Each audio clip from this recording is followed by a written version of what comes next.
Morning student, class third chapter number 8 खेलों से सीख के फर्स्ट लेक्चर में हमने पढ़ा था। अध्यापक ने बच्चों से ये पूछा कि तुम फुटबॉल खेलते हो तो तुम्हारी नज़र कहाँ रहती है। आइए सेकंड लेक्चर में हम इसका जवाब बच्चों से सुनते हैं।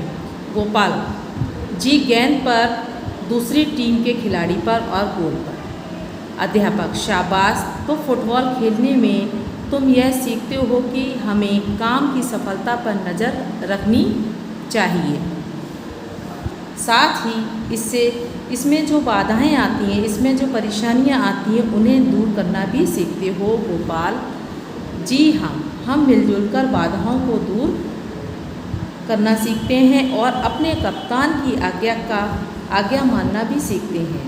गोपाल ने उत्तर दिया। अध्यापक बहुत ठीक, और इससे सूझबूझ के साथ तुरंत निर्णय लेकर काम करना भी सीखते हो। सूझबूझ यानी कि समझदारी के साथ तुरंत फैसला लेना भी सीखते हो। जब हम अपनी सूझबूझ समझदारी के साथ कोई भी खेल खेलते हैं तो इसमें निर्णय भी, इसका फैसला भी हम ही लेते हैं कि हमें अब क्या करना चाहिए। तो बच्चे ने यही बात बताई कि हम सब लोग मिलजुल कर जो बाधाएं आती हैं उनको दूर करना सीखते हैं और अपने कप्तान की आज्ञा का पालन करते हैं। अध्यापक ने भी उनकी प्रशंसा करते हुए कहा। रोहन जी हाँ, और इससे हम हार कर फिर से जीतने का प्रयास करना भी सीखते हैं। हम प्रयास भी करते हैं, यदि हम हार जाते हैं फिर भी एक बार प्रयास करते हैं। प्रयास करना भी हमें सीखना है। अध्यापक हाँ, हमें हार से निराश नहीं होना चाहिए, वरन अपनी गलतियों को समझने का प्रयत्न करना चाहिए। अच्छा खिलाड़ी हार जीत की चिंता नहीं करता है, वह तो बस खेलता है। वह अपने विपक्षी वैर भाव नहीं रखता है, विपक्षियों से वैर भाव यानी कि दुश्मनी नहीं रखता है।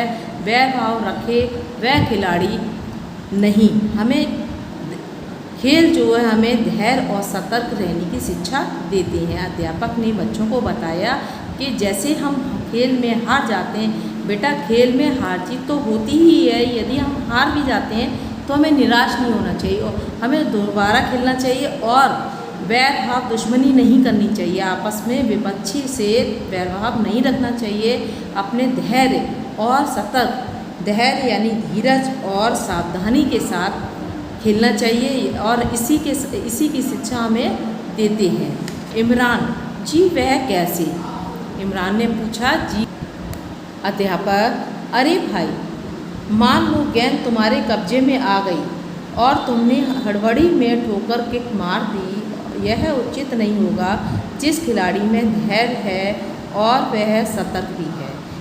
अध्यापक ने कहा यदि गेंद तुम्हारे कब्जे में आ गई और तुमने हड़बड़ी में किक मार दी तो यह उचित नहीं होगा। जिस खिलाड़ी में धैर्य और सतर्क है वह गेंद को अपने कब्जे में आते ही सबसे पहले देखेगा कि कोई उससे गेंद को छीनने तो नहीं आ रहा है। फिर वह गेंद को बचाता हुआ सब आगे बढ़ेगा और मौका देखकर अपने साथी को वापस दे देगा। ये समझदार, धैर्य और सतर्क रहने की ज़रूरत है कि जैसे ही गेंद को देखेगा वो अपने कब्जे में ले लेगा और अपने कब्जे में लेने के बाद अपने गेंद को बचाते हुए आगे बढ़ाते अपने साथी को तुरंत दे देगा। इमरान यह बात तो बिल्कुल सही है। खेल हमें धैर्य सिखाते हैं और सतर्क रहना भी। इमरान ने कहा ये बात बिल्कुल सही है कि धैर्य रखना और सतर्क रहना खेल हमें बिल्कुल सिखाते हैं। अध्यापक अच्छा, इन बातों को ध्यान में रखो, खूब खेलो और अच्छे खिलाड़ी बनो। अध्यापक ने बच्चों से कहा खूब खेलो, लेकिन खेल के साथ साथ जो शिक्षाएं हैं उसको भी हमें याद रखना चाहिए कि धैर्य सतर्क रहने की आवश्यकता भी है। आपसी वैर भाव भी नहीं निकालना चाहिए कभी भी खेल में। खेल तो ये जीत हार का है ही है, कभी जीतते हैं कभी हारते हैं और अच्छे खिलाड़ी बनो। इस पाठ को हमने यहाँ पढ़ाया बेटा, समझिए, इस पाठ को पढ़ के देखिएगा। इसकी इमेजेस आपको सारी सेंड कर दी जाएगी। अपनी क्वेश्चन आंसर की कॉपी पर आप